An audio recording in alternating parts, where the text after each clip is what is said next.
Preface. With the Golden Rhino. The wisdom of wealth has never belonged to one people alone. Across the centuries, different civilizations have distilled its truths, each in their own tongue and style. In the West, these lessons were preserved in ink. The Richest Man in Babylon, with its parables of saving and foresight, Benjamin Franklin's Poor Richard's Almanac, with its maxims of thrift and diligence, Think and Grow Rich, with its philosophy of vision and persistence. From such works, generations in Europe and America drew discipline, strategy, and hope. To the modern African mind, raised on these writings, these books appear as the foundations of prosperity. And indeed, they are pillars of wisdom, refined, structured, and enduring. Yet long before these were written, Africa had its own treasury of wealth principles, not stored in pages, but in stories. Not bound in covers, but carried in memory. Around fires, in marketplaces, in courts of kings, the same truths were told in living voice. At Mapungubwe, the golden city that once flourished on the Limpopo, traders, herders, and rulers already knew that wealth was more than coin. They spoke of cattle as living banks, of grain stores as protection against famine, of honor as the highest form of currency. Legacy was measured not in ornaments, but in children who lived uprightly and communities that endured. The proof of that legacy lies in the soil itself. When archaeologists uncovered the golden rhino of Mapungubwe, they did not find an idol of superstition, but a symbol of mastery. Crafted from delicate sheets of gold, shaped with skill and vision, the rhino testifies that African prosperity was never primitive. It was regal, creative, and deeply symbolic. An emblem of leadership, trade, and the dignity of wealth. What the West captured in books, Africa preserved in story and in works of art like the Golden Rhino. One is written heritage, the other is living heritage. Together, they testify to the same enduring laws. Sow before you reap, save before you spend, guard what you have built, live below vanity, give generously, and think beyond yourself. This book, therefore, is a weaving of both streams. From the West, we take distillation, the clarity of written principles, refined into lessons that can be studied and repeated. From Africa, we take depth, the rootedness of lived wisdom expressed in parable, in rhythm, in the pulse of community. The result is not nostalgia nor imitation, but restoration, a guide to personal wealth that is both ancient and modern, African and universal. For wealth, rightly understood, is not finance alone. Finance is contemporary. Wealth is eternal. Wealth is character, provision, legacy, and peace.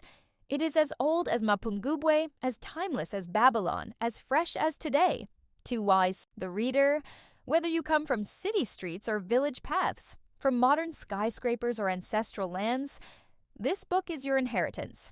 It reclaims for Africa its rightful voice in the global treasury of wisdom, and it reminds the world that prosperity is not Western or African, ancient or modern. It is human. Here, then, the fragments of wisdom scattered across civilizations are brought together into one path, the everlasting path of personal wealth. Introduction. The everlasting path to personal wealth. From the dawn of time, human beings have sought wealth. Long before coins clinked in purses or numbers glowed on digital screens, wealth was measured in herds, in harvests, in land, in wisdom, and in the strength of one's household. To be wealthy was not simply to possess, but to endure, to provide, and to flourish. In ancient villages, the richest man was not the one with the most cattle, but the one who knew when to plant, when to store, and when to share. Among tribes, the wealthiest woman was not she who wore the brightest ornaments, but she whose children and grandchildren lived in dignity because her hands had labored faithfully. In every age, wealth has been far larger than money. It has been security, reputation, skill, vision, health, and legacy. Yet in our modern world, the word wealth has shrunk into finance. We confuse abundance with bank balances and success with salary slips. We speak of prosperity as if it were a stock chart, rising and falling with the markets. But this is a shallow view. True wealth is evergreen. It outlives empires, survives inflation, transcends currencies. It is not a figure on a screen, but a wisdom woven into life. This book is written to restore wealth to its full, ancient meaning. It is not about playing markets, chasing quick riches, or navigating today's financial fashions. Instead, it is a guide to the timeless laws of personal wealth, the principles that governed Babylon, Egypt, Greece, Africa's villages, Asia's dynasties, and still govern life today. These laws are simple, eternal, and universal. Sow before you reap, save before you spend, protect what you build, grow what you have, give so that abundance circulates, and live so that your children inherit more than your debts. Why write such a guide now? Because modern society has confused wealth with consumption. People spend to appear rich rather than live to become wealthy.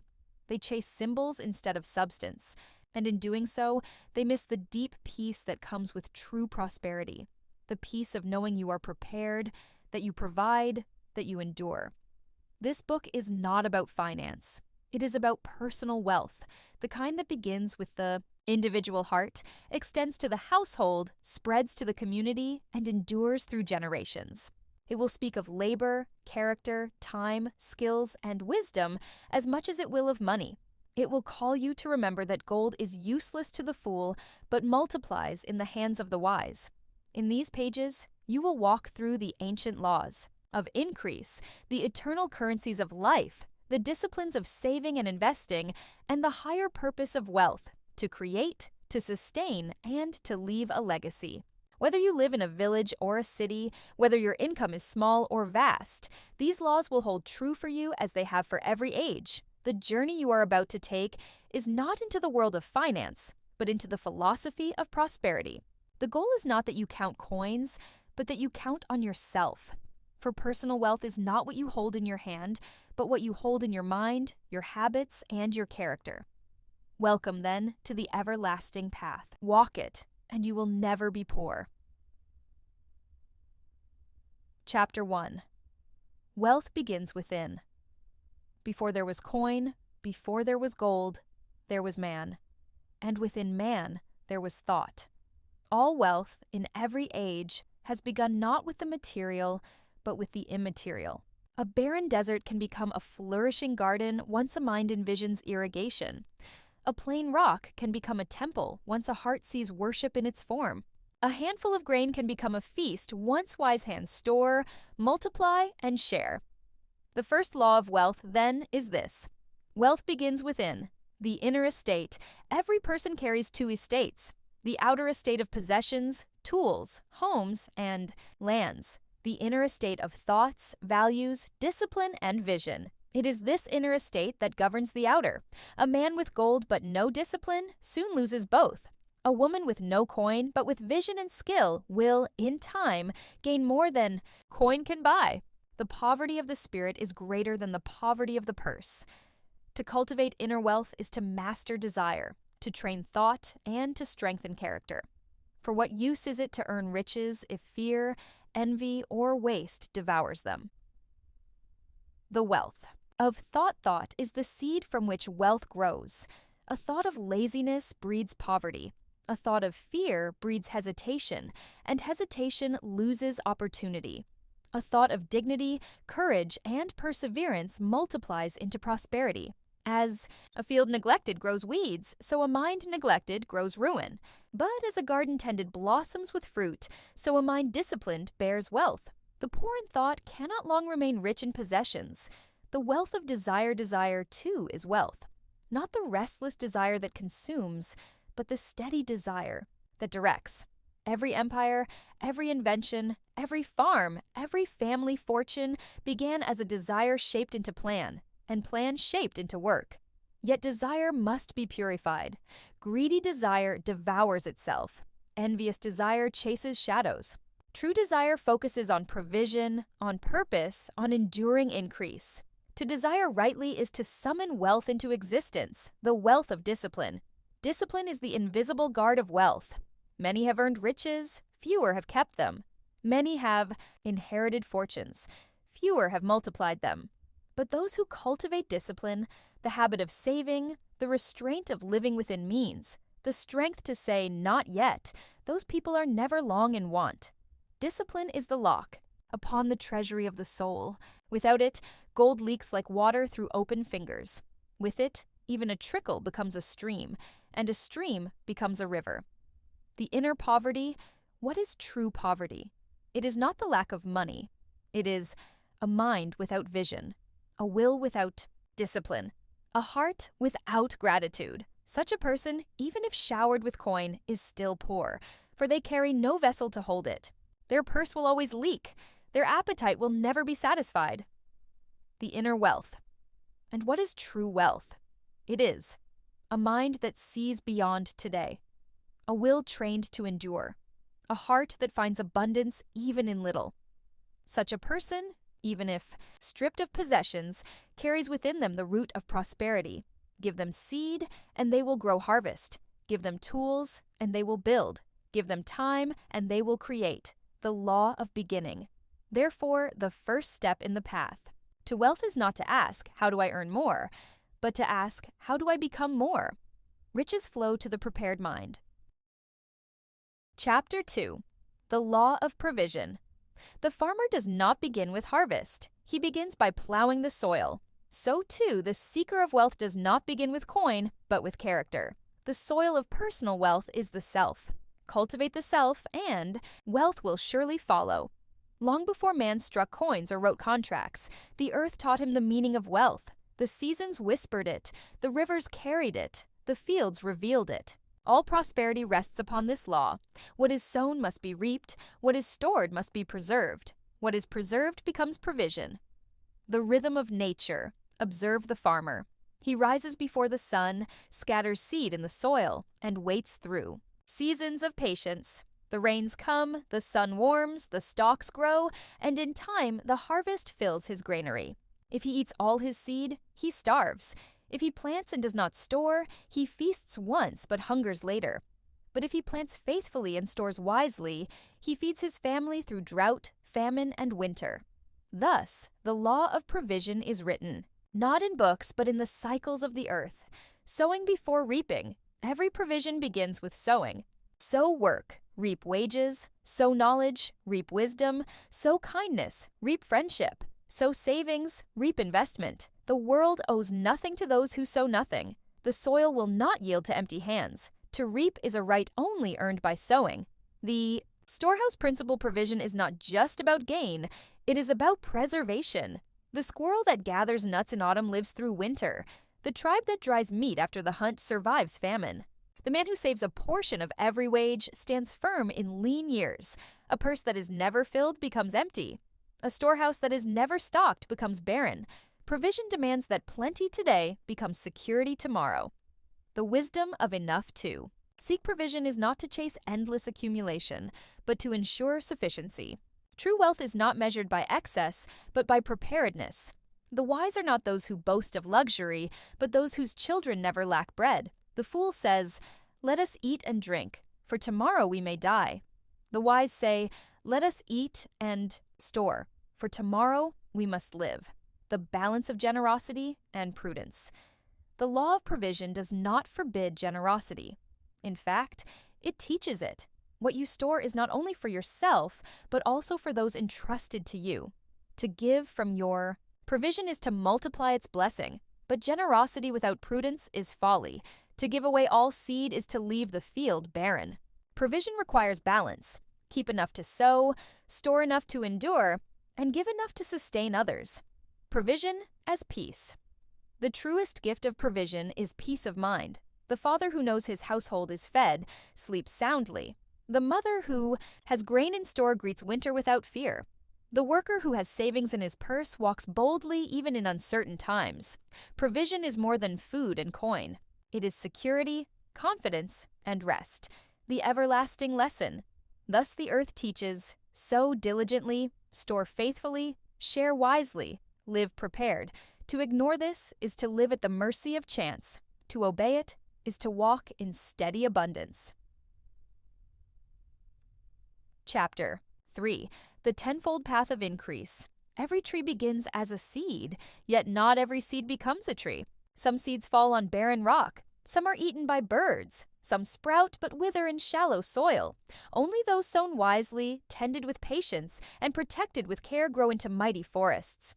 Wealth is the same. Many earn, but few increase. Many begin, but few endure.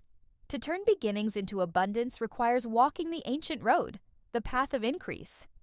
Here, then, are 10 timeless steps by which the purse grows full, the storehouse multiplies, and life itself becomes abundant.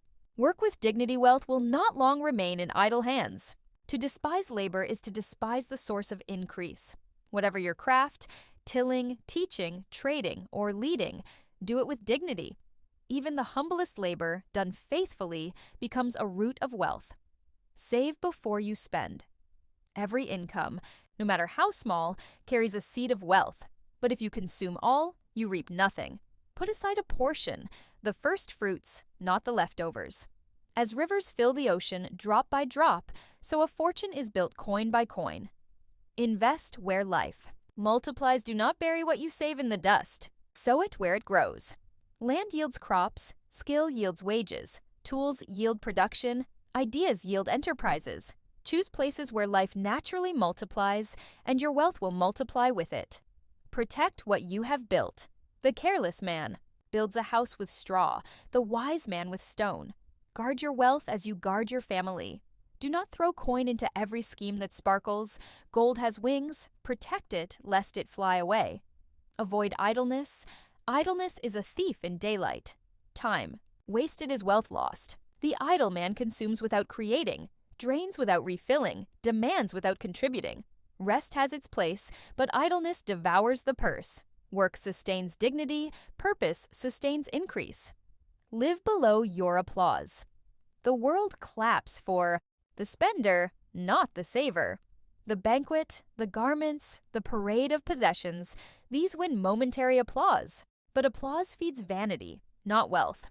The wise live below applause. They wear dignity rather than extravagance. They seek peace rather than spectacle. Give, for circulation sustains. Abundance water stagnates when it does not flow. Wealth stagnates when it is hoarded without purpose. To give, to family, to community, to those in need, is not to diminish, but to circulate. What flows returns, and what returns increases. Learn, for wisdom compounds. Like interest, knowledge is a coin that never rusts. Learn skills, study markets, observe human nature. With every insight, you sharpen the tools of prosperity. A wise mind multiplies wealth faster than strong hands. Wisdom, like interest, compounds across the years. Build tools that outlast. Your hands' a day's labor ends when the sun sets, but tools continue. The plow tills when your hands rest. The book teaches when your voice is silent. The enterprise produces while you sleep. Wealth grows when you create systems and tools that endure beyond your immediate effort. 10th, think in generations, not in days. The fool asks, how much can I spend today? The wise ask, what will remain for my children tomorrow? True wealth is not measured by today's feast, but by tomorrow's foundation.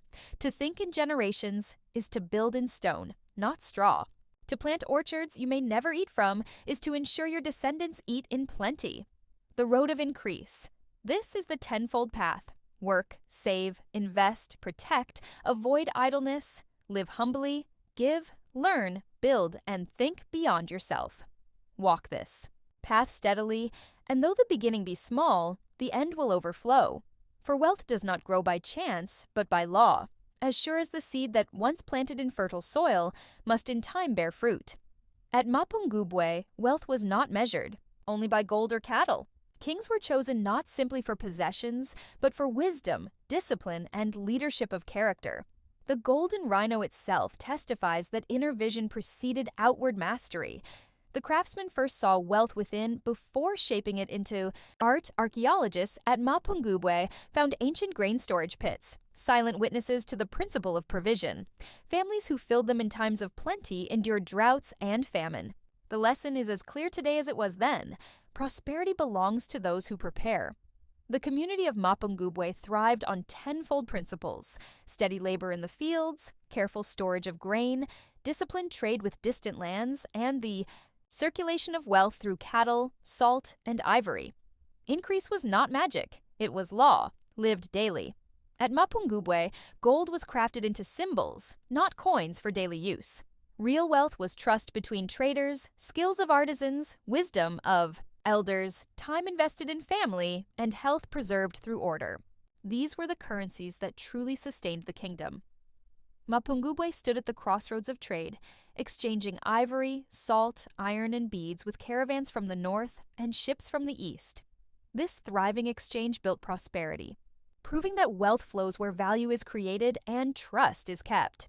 The golden objects of Mapungubwe, delicate, symbolic, and crafted with care, reveal that wealth was not greed but meaning.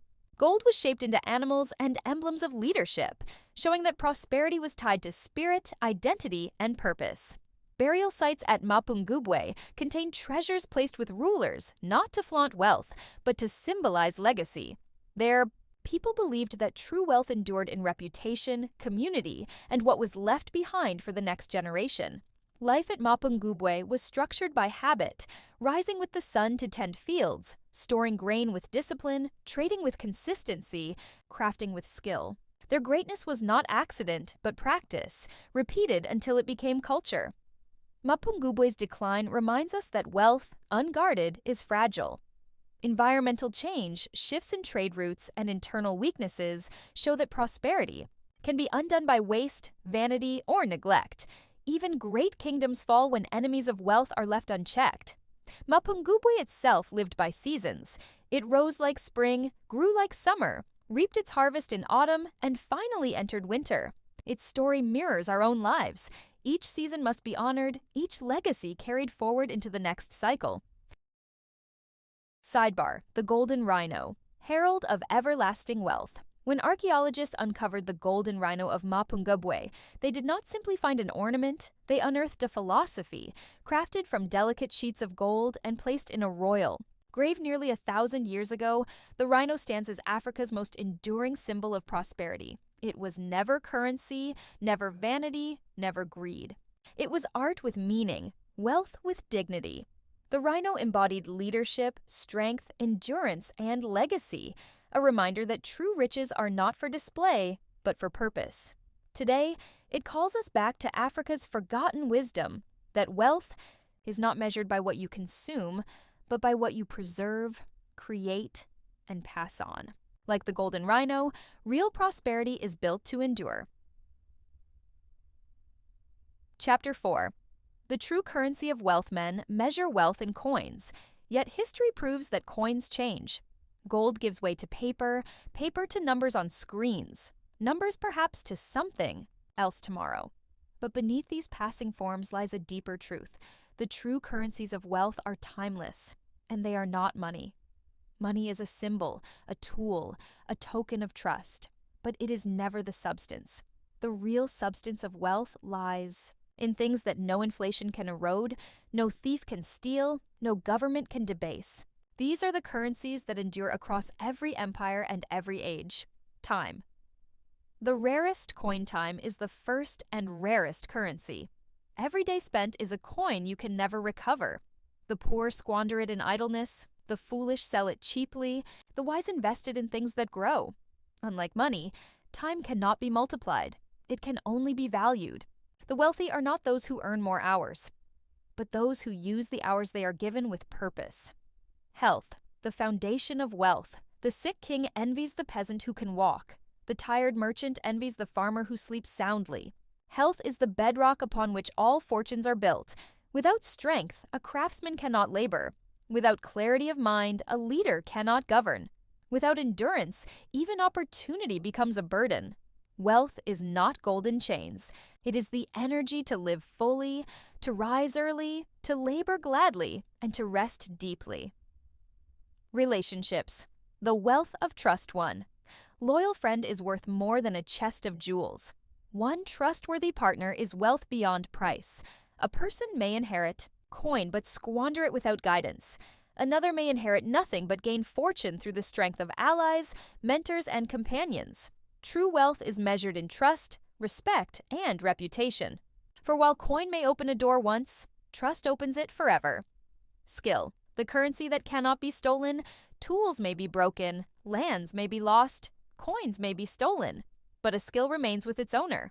A mason who knows how to build will never beg. A healer who knows herbs will always be needed. A thinker who knows how to solve problems will always find reward. Skills are living wealth, portable across nations, eras, and crises. Character. The silent treasure character is invisible. Wealth. It does not glitter, but it holds. Integrity is wealth, for it buys trust. Patience is wealth, for it prevents ruin. Courage is wealth, for it seizes opportunity. A man of poor character may inherit riches, but his riches will betray him. Beam's man of strong character may start with nothing, but in time his nothing will become much. Wisdom, the crown of wealth. Wisdom is the compass that directs all other currencies. Without wisdom, time is wasted, health is abused, relationships are broken, skills are misused, and character is squandered. With wisdom, even little becomes much. Wisdom turns copper into gold by guiding its use. It is the only wealth that multiplies even when shared. For the more wisdom you give, the more you retain. The balance of true currencies. These are the currencies that outlast empires.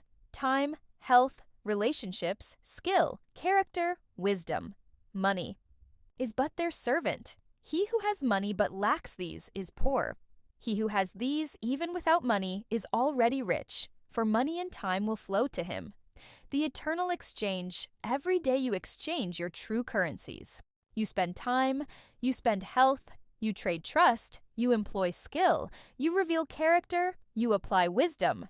The question is not whether you spend them, but how. Spend time on what endures. Spend health on what strengthens. Spend trust on what multiplies. Spend skills on what builds. Spend character on what honors. Spend wisdom on what enlarges. Thus is true wealth preserved and multiplied. Chapter 5. The eternal laws of exchange. From the earliest barter of fish for grain to the modern hum of markets, one principle has never changed. Wealth flows where value is exchanged. Nations rise and fall, currencies come and go, but the law of exchange remains constant. It is written into the fabric of life itself. The bee gives pollen and gains nectar. The farmer sows seed and gains harvest. The craftsman offers skill and gains bread. Wherever there is giving and receiving, there is wealth. The first market picture. The first marketplace. No coins, no scales, no contracts. A fisherman returns with his nets full, while a potter brings clay vessels, and a farmer carries grain. Each has abundance in one thing and lack in another. Through trade, all three depart, richer than they arrived. This is the heart of exchange. My surplus meets your need, your surplus meets mine. Neither loses, both gain. The law of value exchange is not about equality of objects, but equality of value. A man will trade a bag of salt for a goat if, to him, the goat is worth more. A woman will trade hours of weaving for medicine if, to her, health is worth more. The key, then, is to create and offer value. He who increases value increases wealth. He who destroys value destroys wealth. Gold itself is only valuable because men value it. Its power lies not in the metal, but in the meaning. The law of trust no exchange can endure without trust. A market is not built on goods alone, but on faith. Faith that the other will honor his word, faith that the weight is true, faith that promises hold. Break trust, and the market collapses. The wealthiest merchants in history were not the ones mind pasivadom, with the largest ships, but the ones whose names carried weight, men and women known to keep their word. Trust is the silent coin that undergirds every trade. The law of balance exchange sustains wealth only when balance is kept. To always take and never give is theft. To always give and never receive is waste. Wealth flows like water. Blocked on one side, it stagnates. Left unguarded, it floods away. Balance keeps the stream pure and flowing. The law of multiplication. The wonder of exchange is that it creates more than it consumes. Two traders barter, and both gain. A teacher imparts wisdom, and both teacher and student increase. A community works together, and the total wealth surpasses the sum of its parts. In this multiplication lies the secret of prosperity, to create exchanges where each side departs richer. The law of service. At its highest, exchange is service. To serve is to see another's need and meet it with skill, effort, or resource. The marketplace, at its core, is nothing more than service multiplied across a people. He who serves best prospers most, not because fortune is blind, but because the law of exchange rewards those who provide the greatest value. The fool's error. The fool seeks wealth without exchange, to gain without giving, to receive without value. He cheats scales, breaks promises, hoards without sharing. For a time, he may seem rich, but the law of exchange cannot be mocked. His dealings collapse, his reputation crumbles, and his wealth dissolves. The everlasting law, wealth is not found in hoarding, but in circulation. The river that flows remains fresh. The pond that stagnates grows foul. Offer value, and value returns. Break trust, and wealth flees. Serve well, and prosperity multiplies. Thus, the eternal laws of exchange stand as pillars of every true fortune. To master them is to master the art of wealth. Chapter 6. Wealth and the soul man is not only flesh and bone, but spirit. Wealth, too, is not only coin and crop, but meaning. A fortune in the hands of one may become blessing, yet in the hands of another, a curse. The difference lies not in the gold, but in the soul that holds it. Greed consumes. Greed is hunger without end. Like a fire fed with wood, it grows hotter the more it consumes. The greedy man never rests. He builds higher barns, yet his heart remains empty. He buys finer garments, yet his soul remains naked. Greed blinds the eyes. The miser who clutches coin fails to see the suffering around him. It deafens the ears. He no longer hears the cry of the poor or the laughter of children. In the end, greed consumes not only wealth, but the man himself. Gratitude multiplies. Gratitude is the soul's wealth. The grateful man finds abundance, even in little. He eats with joy, sleeps with peace, and labors with strength. His wealth is not measured only by possessions, but by the richness with which he receives life itself. Gratitude multiplies wealth because it opens the hand. The grateful man shares, and in sharing, he gains allies. He honors what he has, and in honoring, he preserves it. Gratitude keeps the soul from decay and the purse from folly. The burden of meaning. Wealth without meaning is like water in a cracked vessel. It leaks away. Many have gained riches only to discover emptiness. They mistake the means for the end, and in doing so, lose both peace and purpose.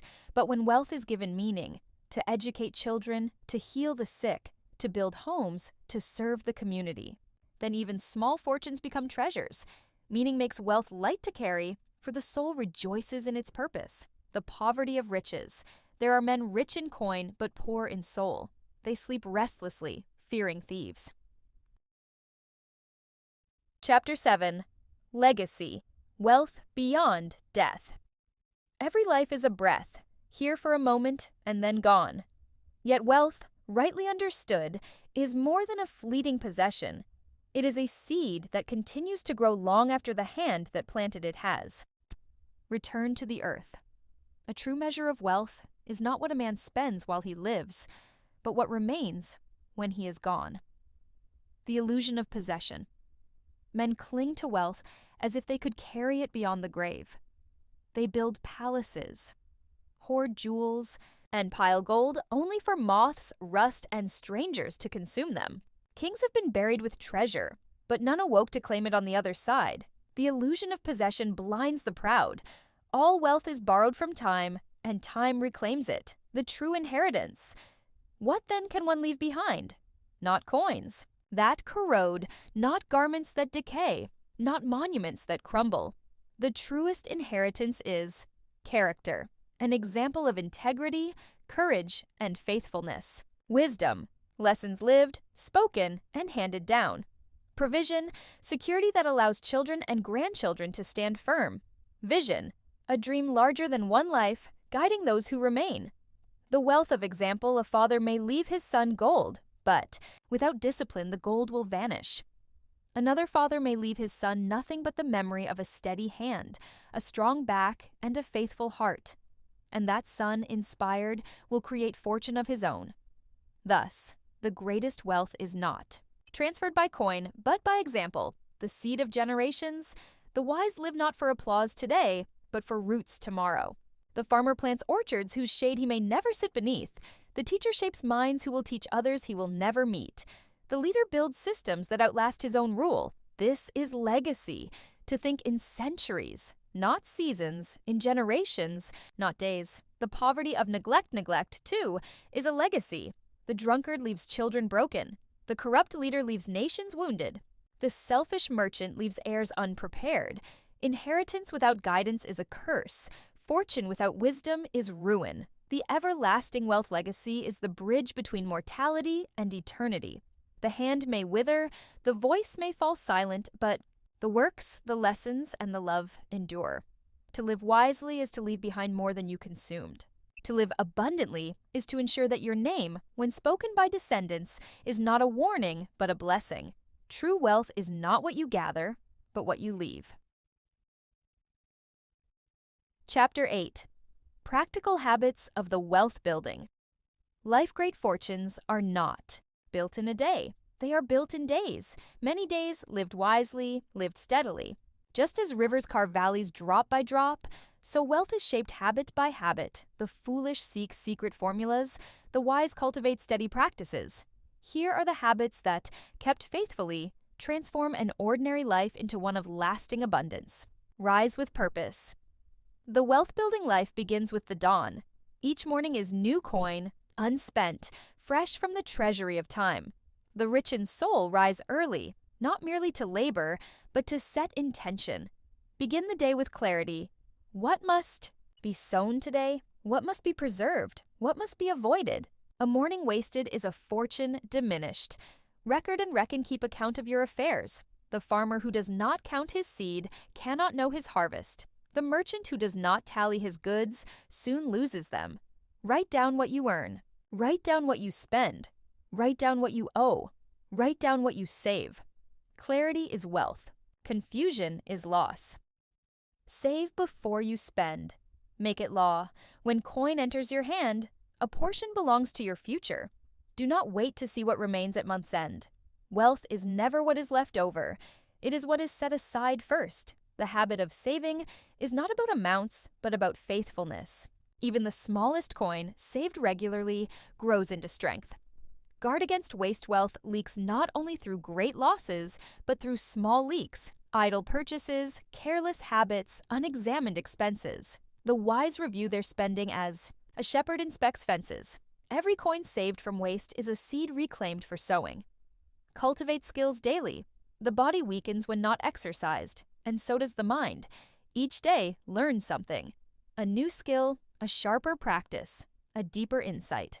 Read a page. Practice a craft. Seek a mentor. Observe with attention. The wealth of tomorrow is built from the skills cultivated today. Rest with order. Labor without rest destroys the worker. Rest without order weakens the spirit. Rest is wealth when it is purposeful, not idleness, but replenishment. The wise sleep early and rise early. They pause at midday to breathe, to reflect. They end each day with peace, not clutter. A rested mind invests better, chooses better, builds better. Speak with integrity. A man's word is coin. If he squanders it with lies, his name loses value. If he keeps it faithfully, his reputation becomes credit stronger than gold. Say less, but keep more. Promise sparingly, but fulfill fully. In the long run, integrity yields greater wealth than cleverness. Give consistently. Do not wait to be rich to give. Giving is not the overflow of wealth. It is the habit that creates it. Give small, but give often. Give with joy, not with calculation. Give as seed, not as loss. The hands that open to others are the same hands that attract abundance. Walk in gratitude. Each evening, count blessings as faithfully as accounts. Gratitude steadies the soul, protects from greed, and multiplies joy. Wealth without gratitude breeds arrogance. Wealth with gratitude breeds peace. Me. Think beyond yourself. Every day ask, what will outlast me? Plant a tree, teach a child, build a habit in your family, strengthen your community. Small acts done daily become legacy over time. The wealth of steadiness. None of these habits is dramatic. None promises riches overnight. but together, over years, they form an unshakable foundation. Wealth is not built in grand gestures, but in faithful routines. The world rewards not brilliance without discipline, but discipline practiced daily. He who keeps these habits walks steadily toward abundance, while others chase shadows. Chapter 9. The enemies of wealth is not only built, it must also be defended, for as surely as there are laws of increase, there are forces of destruction. These enemies lurk at the door of every fortune, whether small or great. Left unguarded, they consume in days what took years to build. Here, then, are the ancient adversaries of prosperity. Laziness. The thief of time laziness steals the most precious currency, time. The lazy say, "Tomorrow I will sow," but tomorrow never comes. Their fields lie barren, their purses empty, their hopes unfulfilled. Work is not a curse, but the price of provision. He who refuses labor chooses poverty. Vanity. Living. For applause, vanity drives men to spend for the eyes of others. They build houses not for shelter, but for pride, buy garments not for need, but for display, feast not for nourishment, but for praise. But applause fades, while debt remains. Vanity empties purses and inflates egos, leaving the soul poorer than before. Debt. The chain of servitude. Debt is wealth reversed. To borrow beyond means is to sell tomorrow for today. The debtor labors not for himself, but for his lender. His strength, his time, his future, all belong to another. Some debts may be wise, to build, to invest, to plant seed, but debts of vanity and waste are shackles of slavery.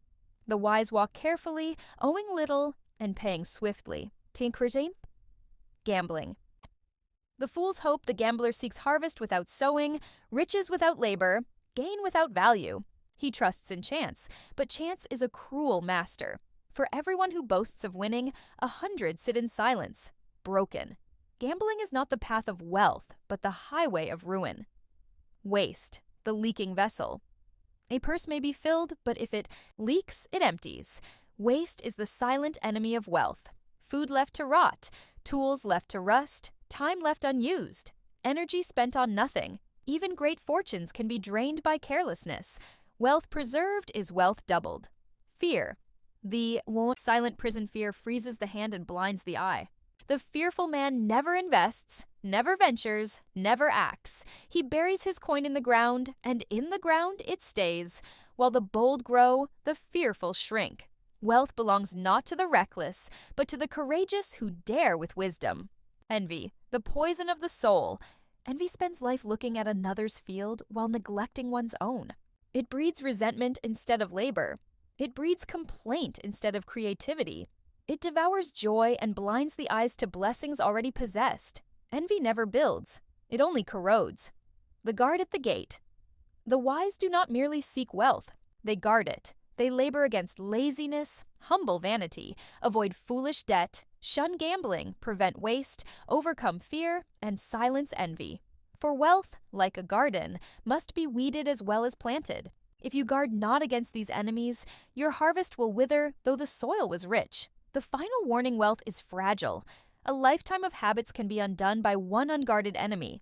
A single act of vanity can ruin a household. A single debt can enslave generations. Therefore, guard the gate. Wealth is built not only by what you do, but by what you refuse to do. Chapter 10. The seasons of wealth. All of life moves in seasons. The sun rises and sets. Rivers swell and recede. Trees bud, bloom, and fall bare. Wealth, too, has its seasons. To mistake one season for another is folly. To honor each in its time is wisdom. Spring, the season of beginning. Spring is youth, the time of sowing. It is the season of energy, learning, mistakes, and ambition. The wise in spring sow widely. Knowledge, skills, relationships, character. Money gained in spring may be little, but habits built in spring last forever. The great error of spring is waste. Many squander it on vanity, gambling, idleness. But those who sow faithfully in youth reap abundance in later years. Summer. The season of strength. Summer is adulthood, the time of growth. It is the season of building homes, raising families, sharpening professions, and establishing reputation.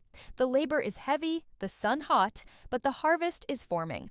Wealth multiplies here not by chance, but by consistency. Steady saving, wise investing, disciplined living. The danger of summer is distraction, chasing shadows, neglecting family, losing focus. But the steadfast endure, and their fields ripen in due course.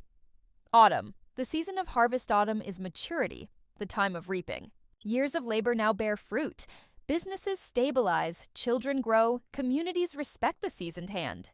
It is the season of both enjoyment and responsibility. To taste the fruit, yet store for winter.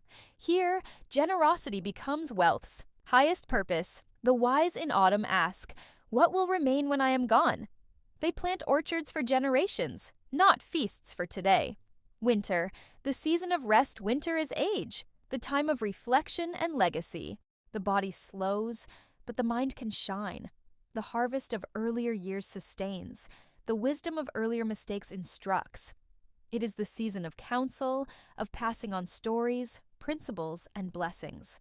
The poor in winter are not those without money, but those without memory, without legacy, without peace. The wealthy in winter sit by the fire, surrounded by descendants or disciples, knowing their seeds will grow long after their rest. The wisdom of seasons. To confuse the seasons is ruin. To demand harvest in spring is impatience. To refuse labor in summer is folly. To waste in autumn is blindness. To neglect rest in winter is sorrow. But to live each season fully is wealth itself. For then life is whole, sowing, growing, reaping, resting, the everlasting cycle. Every generation repeats the seasons. Children begin where elders end. The wisdom of one cycle, if passed faithfully, strengthens the next. Thus, wealth is not a straight line, but a circle, an unending rhythm of provision and legacy. To honor the seasons is to walk in harmony with life and to ensure that wealth, once begun, endures. Conclusion. The everlasting path. From the dawn of time until now, men and women have sought wealth. They have measured it in cattle, in grain, in gold, in paper, in digits glowing on screens. Yet beneath all these changing forms, the truth has remained the same. Wealth is not in the purse, but in the person. It begins within, in thought, in desire, in discipline. It flows outward, into provision, into habits, into exchanges of value and service. It deepens through gratitude, through meaning, through the guarding of the soul. And it endures in legacy, in seasons, in lessons passed from one life to another. The poor ask, "How much can I earn?" The wealthy ask, "How much can I become?" For true wealth is not measured by numbers, but by character, not by consumption, but by contribution, not by possession, but by provision. The world will continue to change. Empires will rise and fall, markets will shake, currencies will vanish, and new ones will be born. But the laws written in these pages, sowing and reaping, saving and giving, discipline and trust, gratitude and legacy, are eternal. They are as unshakable as the mountains, as enduring as the rivers, as sure as the sun's return each morning. This, then, is the everlasting path. Cultivate inner wealth, live by provision, guard against enemies, walk in habits of faithfulness, honor the true currencies, serve through exchange, bless through gratitude, think in seasons, leave a legacy. He who walks this path may never wear a crown, but he will carry peace. He may not always be applauded, but he will never be empty. He may pass from this earth, but his wealth will remain. In his children, in his students, in his community, in his name spoken with honor. True wealth is not what you hold in your hand, but what you set in motion with your life, and so the path lies open before you. Walk it faithfully, and you will never be poor. Illustration. Two modern workers. Consider two men who start their careers in the same year. The first, Thabo, secures a high-paying job in the city straight after university. His salary is more than Timos Dima, enough to cover his needs. At first, he feels wealthy. He moves into an expensive apartment, buys a luxury car, and spends freely on restaurants, gadgets, and nights out. His money flows out as quickly as it flows in. each month ends the same. His bank balance nearly empty, his future unsecured. Though his salary is impressive, his habits are careless. He is rich in income, but poor in discipline. The second, Musa, begins with a modest wage. His pay is small, barely enough for his household. But Musa has vision. He chooses a simple life, saving a little from every paycheck. He invests in short courses to sharpen his skills, and with time, his value to employers grows. He resists the urge to keep up appearances, preferring instead to build quietly. After several years, his savings have multiplied, his skills command higher income, and he has begun investing in property. Musa's wealth is not in display, but in discipline. 10 years later, Thabo still looks successful to strangers. He drives Macet Bawans Papkarts, a newer car, wears branded suits, and speaks of his big salary. Yet behind the scenes, he owes the bank, has no savings, and is one setback away from collapse. His wealth was an illusion. Musa, on the other hand, may still live simply, but he is secure. His investments provide income, his savings give him peace, and his skills keep him employable. His life has grown steadily, brick upon brick, habit upon habit. His wealth is not illusion, but reality. The lesson is clear. Wealth does not begin with income, but with inner discipline.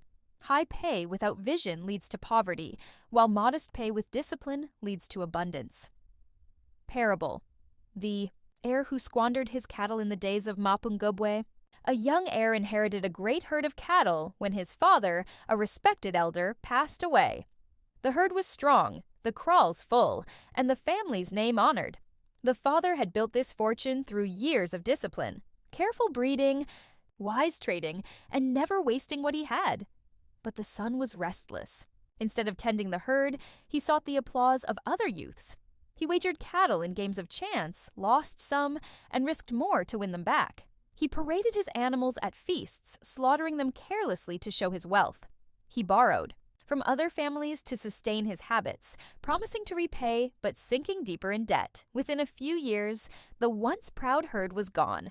The kraal stood empty, creditors came knocking, and the family name, once respected, was spoken with pity. The elders of Mapungubwe told his story for generations as a warning. Wealth without discipline is soon devoured by the enemies of vanity, gambling, and debt. Illustration. The modern equivalents today. The enemies of wealth wear new faces but speak the same language. Credit card debt. Like the young heir's borrowing, it tempts with quick gratification but chains the future in servitude. A single swipe of plastic can become years of repayment, interest growing like weeds in an untended field. Keeping up. Appearances, like slaughtering cattle for show, many spend on cars, clothes, and luxuries to impress others, not to secure their own households. Applause fades, but the emptiness of the purse remains. Idle time, like neglecting the herd, wasting. Hours on distraction, endless scrolling, gossip, or idleness robs a person of opportunity. Time, once squandered, can never be recovered. The modern worker who falls into these traps may appear rich to the outside world, but inside he is fragile, one unexpected crisis away from ruin. The same law applies now as in Mapungubwe, wealth. Built on vanity and waste collapses, but wealth guarded with discipline endures.